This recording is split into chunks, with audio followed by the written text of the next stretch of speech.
বিকেলে সবাই মিলে বেরিয়েছিলাম দীঘার সায়েন্স সেন্টার দেখব বলে। যদিও আগে বেশ কয়েকবার এখানে এসেছি, এবারে স্পেশালি গুনগুনের জন্য। কিরে সারেগামাপাও তো লাগছে। স্কুল পড়ুয়া ছেলে মেয়েদের নিয়ে এলে আমি বলবো দীঘার মাস্ট ভিজিট প্লেস হলো এই দীঘা বিজ্ঞান কেন্দ্র। নিউ দীঘা থেকে ঢেউসাগরের দিকে যেতে মেন রাস্তার ঠিক বাম দিকে পড়বে। বিভিন্ন ধরনের বিভিন্ন টাইপের টিকিট রয়েছে। শুধুমাত্র মিউজিয়ামে এন্ট্রি করতে গেলে পার হেড 40 টাকা, গ্রুপে হলে আর একটু কম।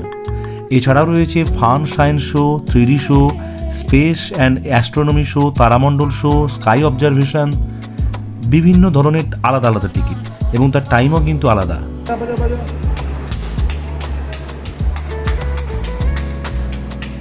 আলোক বিজ্ঞান নির্ভর বিভিন্ন ডিসপ্লে রয়েছে জীববিজ্ঞানের বিভিন্ন কলাকৌশল, যা ছোটদের এমনকি বড়দের সবার মনেই কৌতূহল জাগাবে, প্রশ্ন জাগাবে।